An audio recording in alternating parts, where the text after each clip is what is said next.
Hi කොහොමද ඔයාලට මයි කුකරි channel එකට ඔයාලව ආදරෙන් පිළිගන්නවා. අද මම කියලා දෙන්නේ soft එකට ඩෝනට් හදාගන්නේ කොහොමද කියලා. ඉතින් අපි ගෙදරදීම ඊටාම පහසෙන් ඩෝනට් හදාගන්න විදිය බලමුද දැන්?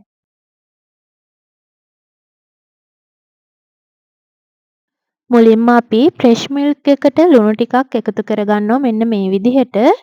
එකතු කරගෙන හොඳින් mix කරගන්න ඕනේ. ලුණු ඔයාලට ස්වල්ප ප්‍රමාණයක් දාගන්න. ගොඩක් දාගන්න එපා. සාමාන්‍යයෙන් ලුණු තේ හැන්දෙන් 4න් එකක් වගේ ප්‍රමාණයක් දාගන්න. ඊළඟට සීනි ටිකක් දාගෙන මෙන්න මේ විදිහට හොඳට mix කරගන්න ඕනේ මේක.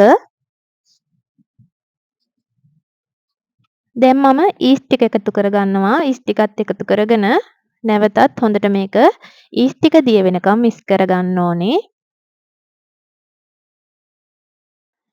ඊළඟට මම මේ මිශ්‍රණයට බිත්තරයක් එකතු කරගන්නවා.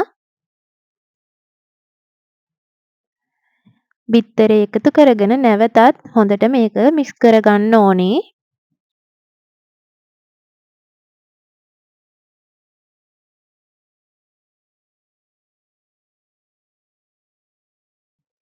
දැන් අපට පුළුවන් පාන් පිටි ටික මේ විදිහට එකතු කරගෙන නැවත මේක හොඳින් mix කරගන්න.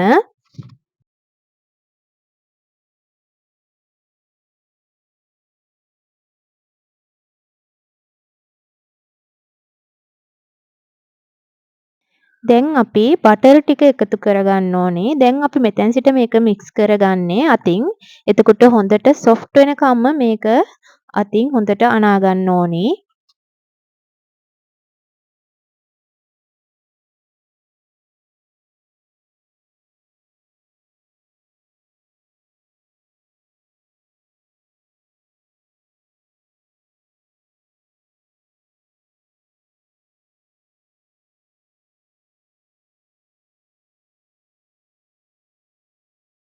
දැන් ඔයාලට පේනවා ඇති ගුලියක් වගේ වෙනකම් මම හොඳට අනා ගත්තා. දැන් නැවතත් මම මේ අනන විදිහට ඔයාලා විනාඩි 5ක් විතර හොඳටම soft බෝලයක් වෙනකම් මේක අනා ගන්න. දැන් මම භාජනය අරගෙන නැවත භාජනයට තෙල් මේසැන්දක් දාලා හොඳට භාජනය පුරාම තෙල් ටික මේ විදිහට ගා ගන්නවා. ගාගෙන අපි හදාගත්ත මිශ්‍රණය මේක ඇතුලෙන් තියලා මම ලන්ච් ෂීට් එකකින් කවර් කරගෙන විනාඩි 20ක් විතර මේක තියනවා. විනාඩි 20ක් විතර තියනවා හොඳට පිපෙන්න. විනාඩි 20කට පස්සේ පිපුණට පස්සේ මම නැවතත් ආය පොඩි වෙලාවක් අතින් මේක නැවත අනා ගන්නවා.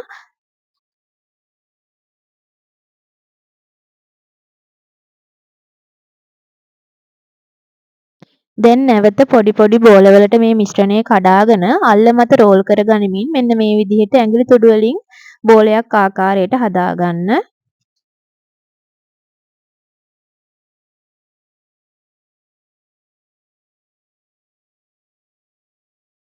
දැන් අපි මේ විදිහට බෝල ආකාරයට හදාගත්ත ඩෝනට් ටික පාන් පිට් ටිකක් කියලා ඒක උඩින් තියාගන්න.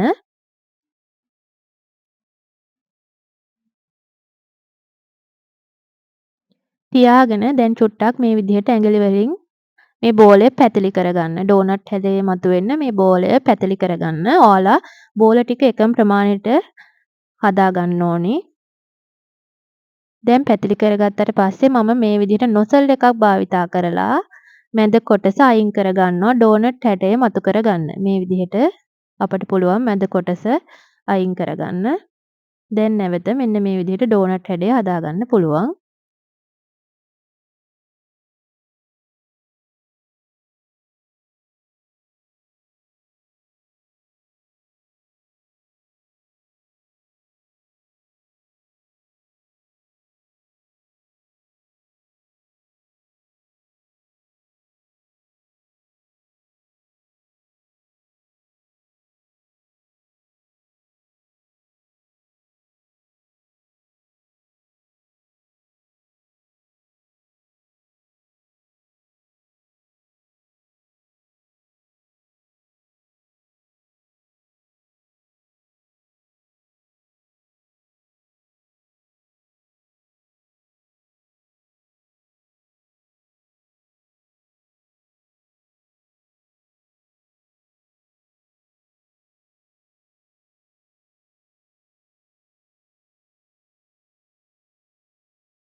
මේ තියෙන්නේ මම ඒ විදිහට හදාගත්ත ඩෝනට් ටික.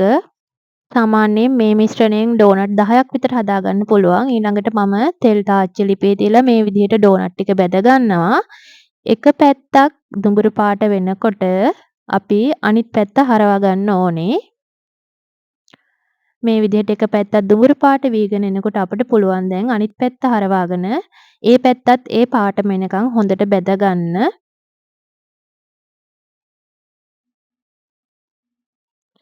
දැන් මේ තියෙන්නේ ඩෝනට් ටික හොඳට බැදුනට පස්සේ මම තාච්චියෙන් අයින් කරගන්නවා. හොඳට නිවුණාට පස්සේ තියෙන ඩෝනට් ටික තමයි මේ තියෙන්නේ.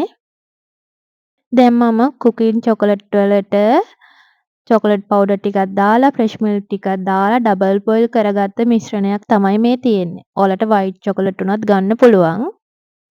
ඒ වගේම ස්ප්‍රින්කල්ස් ටිකක් තියෙනවා. දැන් කුකින් චොකලට් එකේ මේ විදිහට ඩෝනට් එක ඔබලා පොඟවගෙන ඊළඟට අපි ස්ප්‍රින්කල්ස් එක උඩින් මේ විදිහට තියනවා. එතකොට ලස්සනට ස්ප්‍රින්කල්ස් ටික ඩෝනට් එකේ තැවෙරෙනවා.